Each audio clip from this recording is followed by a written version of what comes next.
Bây giờ sẽ là tới trò chơi của Dino nha. Rồi đây là tập 2 nha các bạn, đúng không?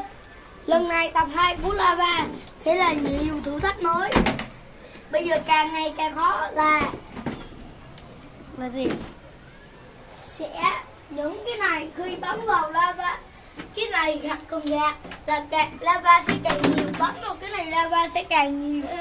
Ui, cái này bấm là sẽ có nước, còn nếu xoay cái này sẽ có nhiều nước. Ok, 3. Ui, mình cho biết đứng với 1. Hết giờ. Dino lại loại rồi nha các bạn. Em trai mình. Bấm nước lava hết xuống, có thể bơi dưới. Bơi đi. Đây nước uống đi. Nước nhiều không?